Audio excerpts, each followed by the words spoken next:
All right. So the first question here is, could you start by telling us a bit about where you're from and the road that you've taken that's landed you at St. Andrews? Sure. Um, so I grew up in New Hampshire. We should put everyone at ease. Um, Grew up in a small town called Bow, New Hampshire, and was pretty pretty sporty growing up. Played a lot of hockey and lacrosse and football, and that's brought me to the private school world, where I went off to a boarding school called Phillips Exeter, and had this transformative educational experience there. My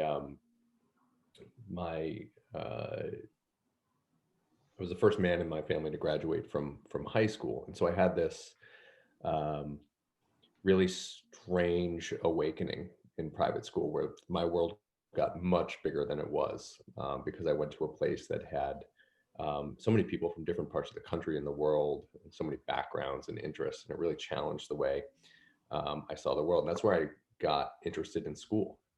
School was an amazing thing that happened to me. And so from Exeter, I went off to a small college in New England called Connecticut College, where got an English degree and played some sports, and then really doubled down on wanting to get into education. So started my career at a boarding school in New England called Groton, and then really cut my teeth at a school called Roxbury Latin, which is this all boys day school in Boston. Really old school. I think 375 years old, founded in 1645. And I learned a lot there. But I also stopped getting that feeling that I had in high school, that I was meeting a lot of different kinds of people and challenging myself. So my wife, Audrey, and Audrey, I met in high school, married my high school sweetheart. Started having kids, and we started looking for a little bit more space. So we moved down to Virginia, where I'm most recently from. I was at a school called the Episcopal High School in Alexandria, Virginia, where I was in the Dean of Students office. And it was a wonderful place for us for 4 years. But I was looking for a different kind of spot to raise my family. And I'd always been intrigued by the West and warmer climes. And so, and then Austin's reputation, sort of preceded itself. So when I saw the position at St. Andrews, I knew right away that it was an Episcopal school in a great city. I really got a great impression from Sean Murphy, the head of school. And so followed my instincts and applied for the head of upper school job, and snuck in right before everything shut down. We came down in February to accept the job, and almost essentially on the plane ride home, South by Southwest was canceled. And within a week, we had a national emergency, and we were committed to moving to Austin and had no idea how it was going to happen. So, I miss my New England family, but so excited to be here in Austin. That's an awesome story, Ben. I'll speak for all of us on here. I know we're all excited to have you part of the St. Andrews family, and looking forward to seeing what all you contribute and in kind of steering the ship, if you will. So kind of going off of that, and looking at the state of the school that you arrived to here, what do you think some of the biggest challenges are facing our students today in getting them prepared for adulthood, going to college, or whatever professional capacity as well in life? Yeah. The question you're asking is essentially, how can schools help launch young people into healthy and meaningful lives, right? What needs to happen in high school? And there are a lot of things I think that don't change, a lot of things that you'll probably remember from your own experience, which is really important to have a supportive friend group that is pushing you and challenging you and holding you, and to have some adult relationships that you can depend on as well. So you want to be known and you want to be loved. And on top of all that, you want to learn some things about how the world works and how you work in the world. And so I think schools need to find different ways to accomplish that, especially as the world is changing, right? One of the biggest differences between when many of us were in high school, many of the older alums, that is, and now is this. It's the cell phone, and technology in general, and the way that many of our students are living uh, binary lives or blended lives with technology. And the fact is we're also, as a society, I think, a little bit more open to talking about mental health and balance.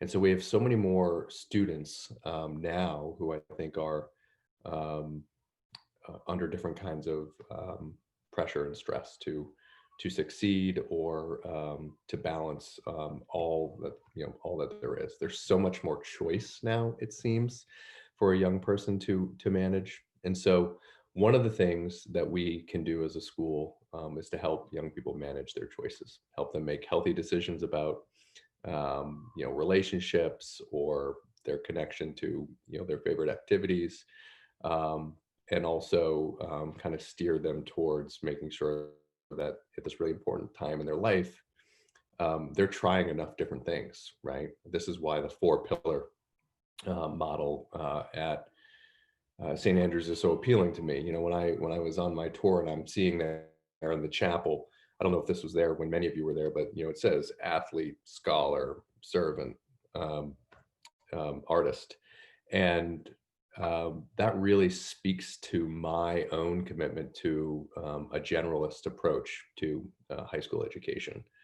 And there is a little bit of a divide between those who think specialization kind of sets you up for success, and those who take a more generalist approach. And I think there's an argument for either side. I fall more on the generalist side, maybe because as a high school student, I was not anywhere near ready to choose what to specialize in. I wasn't good enough at anything to go all in on it. And then I know that we certainly have some students at St. Andrews who are, and yet I think as um, guiding adults in the lives of these students, we've got to nudge them to keep trying new things and put themselves out there and take risks. So, yeah. Definitely. Well, I think one thing that I know was very important to me when, during my time at St. Andrews, and I think, translated probably for just about everybody as well, is how amazing the sense of community is within St. Andrews. And I think that just utter support that we get from faculty, staff, parents, friends, et cetera, is something very unique, hopefully, to St. Andrews, and something that'll hopefully stay a part of it from here moving forward. Yeah. What would you say are some of the strong suits that St. Andrews has, that it gives to our students moving forward? Yeah. Well, I think that's certainly the community piece is central. And I don't know again what the various versions of St. Andrews the alums who listen to this will have experienced. But right now, we have this incredibly robust advisory program that culminates in an incredible college guidance / advisory experience, right? Where you're working with adults who really know you and can help you tell your story and help launch you into the next part of your life. Um, and when I think of some of our teachers who have been around for a long time at our school, Elizabeth Geis, Jenny Luongo, and others, you hear the warmth in their voice when they talk about their students. And they are really setting a tone and an example for newer faculty members, myself included, in terms of like, this is the way we do things at St. Andrews. And so it's my job to really listen to that and look for ways to preserve that, but also push it forward and help it evolve, right? And so I think no school, no institution can rest on its laurels. It has to go to its strengths and continually renew them.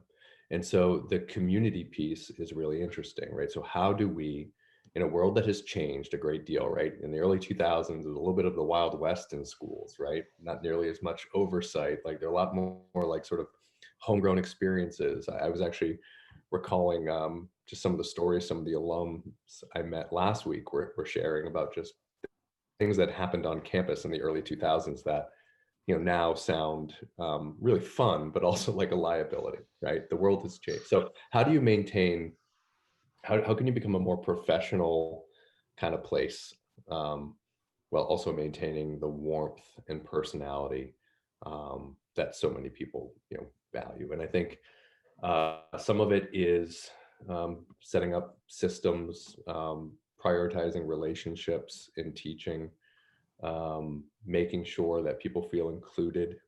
And you also need storytelling and rituals and traditions that help carry those things along. And so I'm coming to school at a weird year where I don't get to absorb those things or witness them in an authentic way. I can only kind of hear about them and do my best to support people in creating whatever version of those things can happen in a pandemic.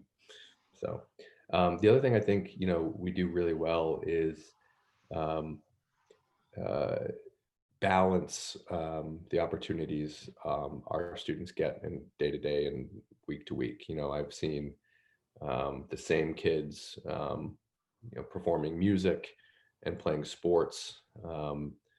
I've seen incredible writing and expression from students, and I've also been following along with some of what our kids are doing in the STEM subjects and math and science. And it just seems like St. Andrews is a place where you can do it all. You don't have to choose to specialize. And so that relationships and a generalist approach have been early acknowledgments on my part. That's interesting. I know. I think the continuity that you were describing between past teacher or past faculty and current faculty is really fascinating. I think most of us who've been through the St. Andrews High School and even at the lower middle school level, we've had it's been such a fortunate thing to have a lot of faculty members who have stuck around for if not multiple years, almost multiple decades. So it's been nice for us because we've had siblings who've had them before. Whatever else. But again, as this turnover started to happen, it seems like the message and this, again, that sense of community has not really changed, which is amazing to see. Yeah, you want to create a place where people feel like they can build their life, right? I mean, you can't take it personally if someone makes a quick stop at your school and that's what they need to do for their life. But overall, you really want to make sure that you're getting people who feel like they can land at your school and build a career and be continually challenged, and connect with kids and families, and feel supported in all ways, so that they can stick around. That's when you're, I think schools that are balancing um, uh, teacher turnover in the right way have a nice mix of fresh energy, but also veteran teachers who have context for the place and have, like we were talking about, sort of deeper relationships, not only with the individual kids that are in front of them, but with families, right? When you're dealing with multiple siblings, possibly. So, and I think St. Andrews is really balanced in a nice way in that regard. Definitely. So we had our first question roll in from the chat here, and you guys feel free to add any questions as the night goes on. If anything comes up in the middle of these discussions or middle of the discussion, feel free to hop on the chat and send us anything you're curious about. But Ben, here's a question for you. Do you think education's primary purpose is to serve the end of college admission and employment, or does it have inherent value in itself? Oh, this is a good one for me, and many of my good friends have suffered through long discussions about this. I think the best schools understand themselves as an experience and not a service. And I think the best schools understand that if you give your community an incredible experience, the rest of the stuff actually works itself out. You're going to go to a good college. Um, and when you get to that college, you want to be seeking meaningful and gainful employment ultimately. Um, but I don't think the ends of St. Andrews should be college admissions, right? And that there's and yet I really hope that our students go off to places they feel really excited about, so that they can further what they learn about themselves and about the world. And so I think that St. Andrews can be both a launch pad and the thing itself, right? My hope is that people on calls like this and people who, and alums who come back, count St. Andrews as one of the foundational, if not the foundational educational experience of their life, right? So much is happening to you as a young person in adolescence. 15 to 18 years old is an incredible moment for identity formation. And if we provide the right container for that, um, I'm hopeful that we can, one, allow students to find lifelong relationships that will sustain them, both with peers and with faculty members, but also with ideas. And so for me, um, I haven't really had a chance to say this to our community yet, because I just don't. I'm mostly talking about COVID protocols, um, and I don't want to be misunderstood. But I care very little about where someone goes to college, but I care a lot about how they go to college, what kind of person they are, how prepared they feel for the adventure that's ahead of them, what sense of purpose they're developing or has been planted in them at school. And so there's this really intense stretch of time, from 17 to 18, the middle of your junior year, maybe through your senior spring, where you get obsessed with this question of where am I going to go to college? Many of you might even remember relatives having almost nothing to talk to you about other than where you're going to go to college, where you're going to go. And what I try to tell the juniors and seniors I work with every year is many of them are experiencing their first most important question, right? My most important decision I'll ever make, right? And we have a lot of those, right? Who am I going to marry? Where am I going to live? What am I going to dedicate my life to? But where am I going to go to college is the first most important decision of my life moment that many of us experience. And so it can feel like that's the reason for high school. But I think that's a temporary um, focus, and that when you look back on St. Andrews, I guess you can answer for yourself whether the value of the place was where it supposedly got you into college, or something else. And so that's a long answer. The short answer is I want this to be a foundational experience for our students. So. Fair enough. And everybody, just so you'll know, we're going to get to your questions as we get through them. So hang in there. We'll try and get to everybody here tonight as well, obviously. So Ben, one thing you kind of started touching on is the state of the school, both today, moving forward, et cetera. And not to bring up the subject that everybody is looming over everybody's head, I guess. But right now, a lot of people are curious to see kind of how the school, the faculty, the staff, et cetera, is really working against these COVID times to deal with these challenges as they come. I think one thing that's easy to overlook occasionally, as whether you're a student, but especially when you're an alumni, when we look back fondly on all the teachers and faculty that we got to experience. What's it been like working around the different challenges of having faculty come in every day, deal with potential health issues, all this other stuff that's come up as a part of COVID? I think one thing we have to acknowledge is that arguably this might be one of the hardest years ever to be a teacher. They really, it's always a challenging profession, but it's a profession that's challenging in a way that feels really meaningful, and it can fill you up even as it empties you out, right? It's a noble calling, and it can be a lot of fun. even when it's a lot of hard work. I think this year there are, it can feel like there are fewer payoffs. It can feel like I think our teachers are working incredibly hard. Many of our teachers are actually in more of a learning mode than they've ever been, right? Figuring out like they're masters at their craft and they're not allowed to go to their full tool set very often because they're having to keep up with learning new protocols or, you know, policies that people like me put in place for good reasons and yet are still a pain in the butt probably to have to adjust to. Um, all of this on top of the fact that there's a huge variety of at-home experiences that most of our teachers don't bring to work with them. Sick family members or impossible childcare schedules or a spouse who's, you know, lost their job.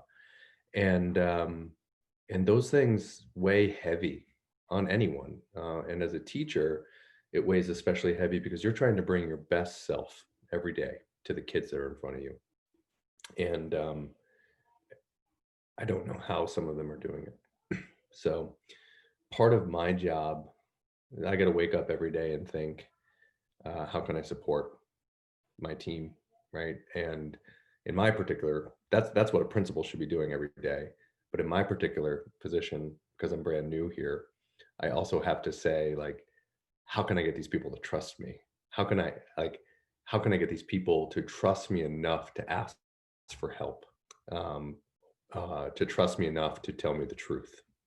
And so a lot of my energy is going towards trying to be clear, trying to have high expectations because St. Andrews is a place that should have high expectations, but also to exercise some grace, right? So, a couple things. I'm really proud that we've had no teachers quit.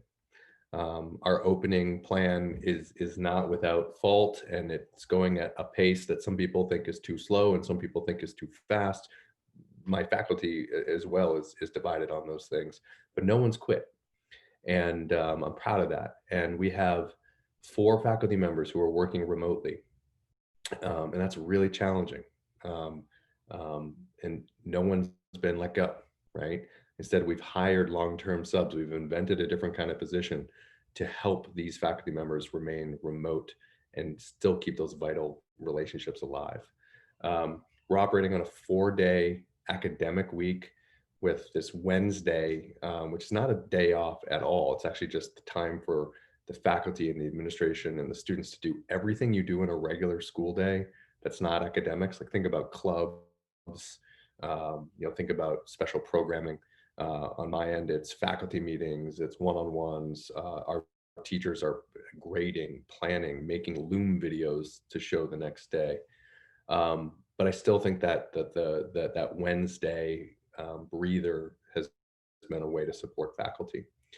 I think we're trying to design daily schedules that feel doable, that balance the needs of learning from students with capabilities of the faculty to actually deliver and teach. Um, on Monday, we're switching to our first rotating through something that looks a little bit more like a normal high school experience. Like many of you would know, you're going to learn math from your math teacher for, you know, a block and then switch and go learn science from your science teacher.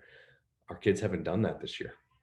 They've been at home on screens, and most recently they've been in their advisory classrooms having essentially study halls with long playlists of work to do while we've been testing out the operations of school. But on Monday we go back to school in a normal way. And I think that that's going to be challenging for teachers in some ways. And I think some teachers are a little nervous. How are we going to pull this off? I think some teachers are excited. But I'm hopeful that it's going to be a return to a more normal state that allows for the kind of teacher prep to happen that our teachers are really good at and are comfortable with. It's going to allow for some of those big fill up moments where you're actually connecting with kids, seeing kids learn and figure things out. That is happening online. I've heard reports, but it's harder. So part of how we're supporting teachers is the pace at which we're trying to change. I think if you had a panel of St. Andrews teachers in front of you right now, they would graciously say that they feel supported in a lot of ways. They would also say that they've just had a heck of a month, because in the month of October, we would have been in three learning modes: at home learning, this on campus pod model, which is transitional, and then starting Monday, rotating through. So I think they're gassed. I think they're still bringing a good spirit to school because they love the kids. Um, but I don't think there's any way I can support them as much as I want to and need to. They're an incredible group, and so they deserve my protection, and they deserve the appreciation of their students and our families. Well, that's interesting. I think we're very fortunate as a school and a community to have, the flexibility to be able to do all these different things, whether it's access to technology or, anything else. And not to mention the hard work of all the teachers and students to accommodate this as it moves forward. I'm sure Dan Latre is excited to get students back in the lab with some wild experiments, to say the least. Um, so kind of to pivot off of that a little bit as far as what's going on with COVID nowadays, but also continuing along the line of handling a modern student and kind of the direction of the school in modern times and keeping modern, let's say, or keeping current. Another question we had here in the bank was, when I graduated 10 years ago, there were few low-income students and few students of color. What is St. Andrews doing to recruit and retain a more diverse student body moving forward? I think that's a crucial question. I want to give a little context to the socioeconomic diversity question, and then talk a little bit about how we can make Austin more reflective, or how we can make St. Andrews more reflective of the city of Austin, because that should be a major goal for any school. I know quite well the experience of being a low income student at a posh school. Frankly, I was a nearly full financial aid student at Exeter, and felt like a fish out of water most of my time there. I learned how to pass. I learned how to do what I needed to do to fit in, to talk the way I was supposed to talk, and to dress the way I was supposed to dress. But it was occasionally pretty lonely. And thankfully, the place, found a way to support kids like me through robust, not just financial aid, which gets you in the door, but a commitment to offering me the full experience, right? So I got to go to school, I got books, great, but I also got to travel and study abroad in France. Um, I had just as nice sports equipment as everyone else. Um, you know, my accommodations in my dorm room were just as nice as anyone else's, and Exeter is a boarding school, so there's a different layer there.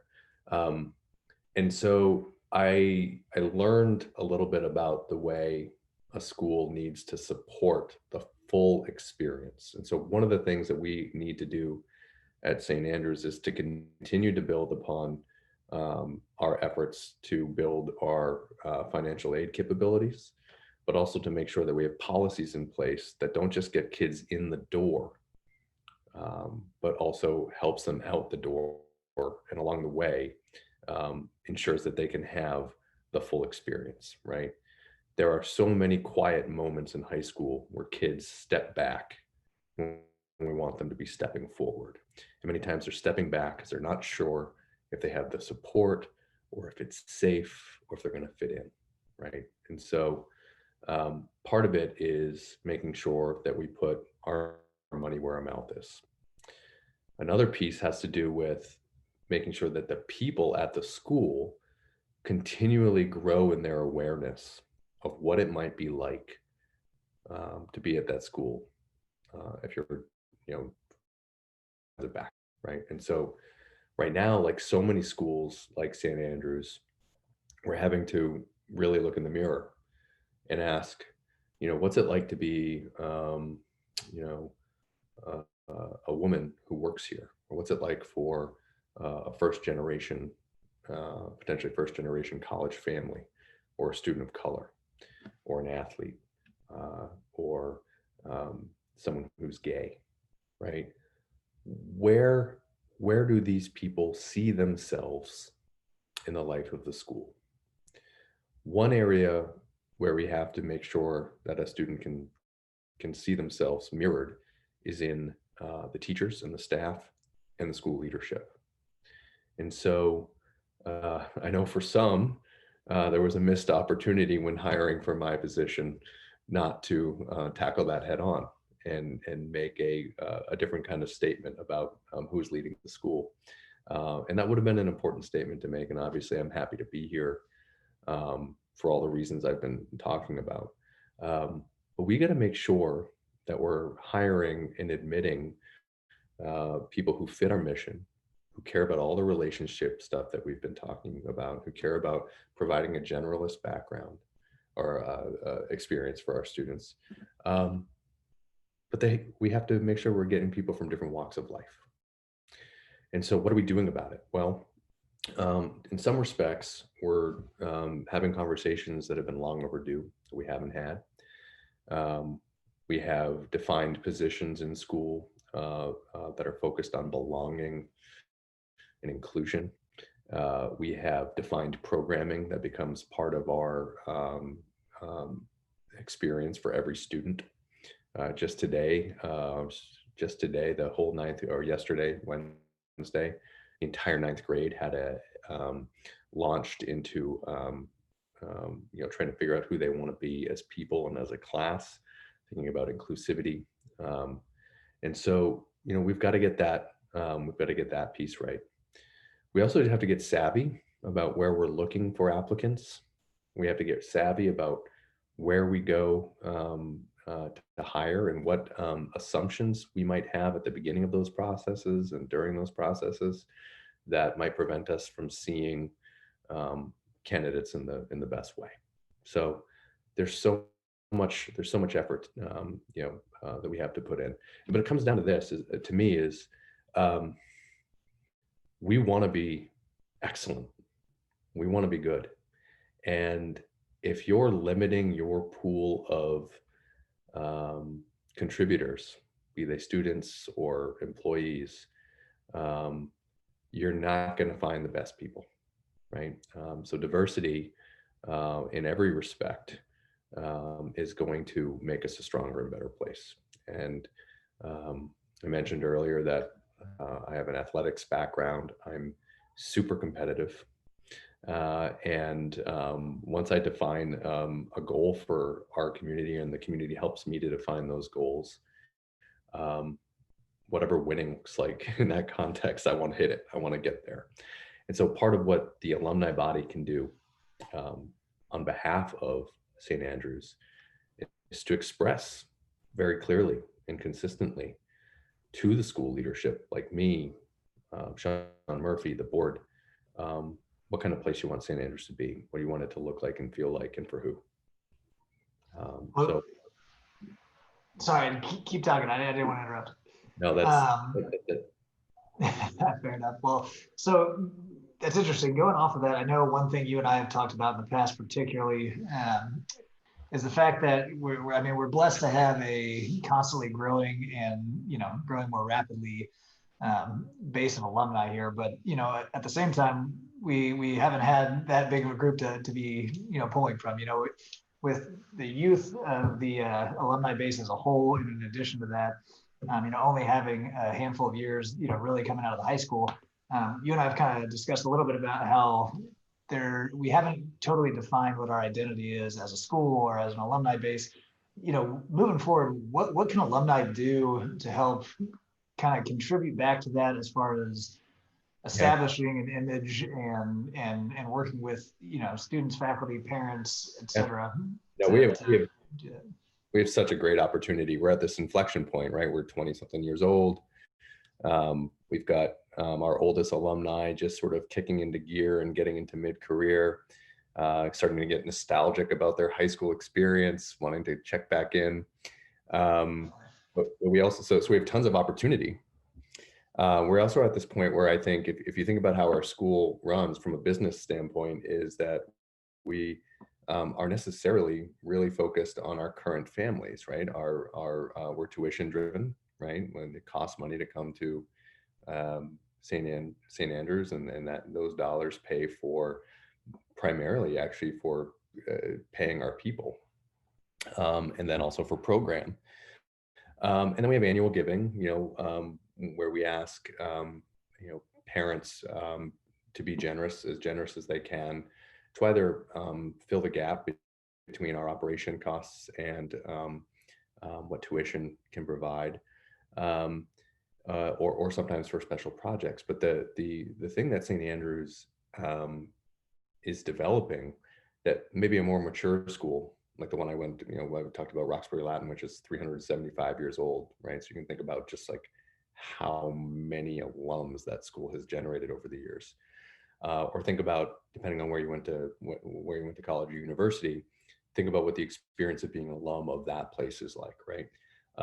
We're on the precipice of growing our alumni in a significant way at St. Andrews, and I'm really interested in how to pull all of you back and to continue to give to the school. And by give, I mean, I would love to do career oriented events where you can come tell young people about your story. How did you get to where where you are, right? How did you learn to do what you're doing? What's your story, right? Because when you're a 17-year-old, you might have a sense of what success is, or um, it's very easy to have a limited concept of what is ahead of you as a person. I can be a doctor, or I can be a lawyer, I can be a foreman on a construction site, you know, but then you find out that people are doing these incredibly interested, sometimes complex, hard to explain how you make any money doing it, but you kind of do, jobs, right? At least this is my experience with all my friends. Um, so inviting alums back to share their story is key. That's one thing that I hope that we can build some consistent programming that feels familiar to alums. It's something that you want to do. It's a way to connect and actually get a sense of who we are as a school. I think another way is communicating, right? When calls go out to alums to share stories or send notes of gratitude to a retiring faculty member, do it, right? If you get invited to the homecoming barbecue, show up, right? Bring your special person, show them the place that you love, right? Um, you know, when we get back to playing sports or putting on great plays, show up, right? Be part of the place. We want to make it easy to do that. And then eventually we want your treasure too, right? We want you to give back to the school. And in some ways you can really help us accomplish our stated goals, and of our strategic plan, of whatever we're attempting to fundraise for. But you can also collectively, as a group, signal to the school what matters most to you, right? So if it's about providing more access to different kinds of families to this experience, you can band together and do that. If it's about making sure that the faculty you love are well supported and paid well, so that they can stay a long time and make their way in Austin, which is a changing city, um, you can do that, right? So but that's not the point necessarily of being an alum, though. It's not just to give money, but giving time and your talent as well is so important. Um, and so we also, as a school, have to get good at to do that, and signaling um, that you have an obligation might be too strong, but you have a real opportunity to give back, right? Uh, so my one of my favorite verses from the Bible is from Luke, and it's from those to whom much has been given, much will be expected. And it's something that I heard a lot, um, in my previous school, and I think it's something that we can remember, that we have. When you go to a school like St. Andrews, you have been given something, whether your parents hustled to make that happen, or you did, or someone saw something in you in the admissions process. You've had an experience that sets you apart. because there are very few high schools in our country that feel like this place. And so we want to preserve that. Well, and that's a great point. I think I've heard from yourself, Sean, Julia. I think we've all noticed that, particularly over the past 6 months or a year, it seems like our alumni are kind of rounding a corner, if you will, and are excited to participate more, are looking for more opportunities to connect. And I think that's, fortunately, that's kind of spanning a variety of, classes and, like you said, diverse backgrounds, diverse people, et cetera, who are both, whether it's here locally in Austin or, spread around the country as well. And I encourage everybody to, continue to pursue that and, come participate more, whether it's coming to homecoming in the future, hopefully, or whatever else, whatever other opportunities, to Julia's credit, especially the True Blue Network is going to be amazing. I hope. I think it'll be really neat to see once alumni start to participate more and get signed up, and hopefully we'll have some more opportunities to get back with the students here. So with that, let's see here. We're approaching this 45-minute mark. So if anybody has any questions, we'd love to answer them for you. It's looking like we have some alums here who are saying they're getting back to Austin for grad school. So that'll be good. Hopefully more people moving back to the community and joining St. Andrews. Give us a connection, Quinn. We'll talk through it. And depending on timing, we're always interested in helping, people explore the teaching profession. That's how I got into it, is essentially, being given a small chance and trying to make a lot out of it. So it's a great life. Teaching something you want to try to do. I'm happy to try to talk you through how I did it. Well, that's fantastic too. I mean, I know looking back, we had a lot of teachers who are alumni as well, and it was always nice to, I think it's nice whether it's teachers, coaches, et cetera, to kind of get that idea of what was St. Andrews like 20 years ago, 10 years ago, what have you. So, well, we can wait for some other questions if anything comes in. But otherwise, thanks everybody for tuning in tonight. And Ben, I hope we get to do some more of these as we see things develop with COVID, the year, and your contributions here at St. Andrews. It'll be incredible to do one of these at one of Austin's famed watering holes someday. I've yet to really visit any, and I can imagine a young alumni event being especially fun once we're able to do that. So putting that on your calendar. We're going to do a fireside chat at some outdoor fire pit somewhere. So definitely. Well, thank you, Chad, and thank you, Ben, so much for being here. I was just really glad to have all of y'all gathered here tonight. As y'all were talking about homecoming, our community homecoming was originally scheduled to be this week, a time when I would have invited all of you back to the Nazaro Green for a tailgate, and so you could catch up with your teachers and with each other, and where you would have met Ben, our new head of upper school, in person. So I'm really glad that we got to do this. Thank you so much, Chad, for facilitating, and thank you, Ben, for being an open book. And great, right? I mean, he's just a natural at this. No. Well, I'm just excited to get everybody back together, like you said, Ben. I think whether it's happy hours, homecomings, whatever, I think it'll be fun. I mean, granted, this is our 10-year reunion, so I'm excited to see everybody here on next year, whenever we can. So it'll be fun. Well, great. Well, thank y'all so much, and I hope everyone is safe and well, and that you all have a great evening. Thank y'all. Thank you, everyone.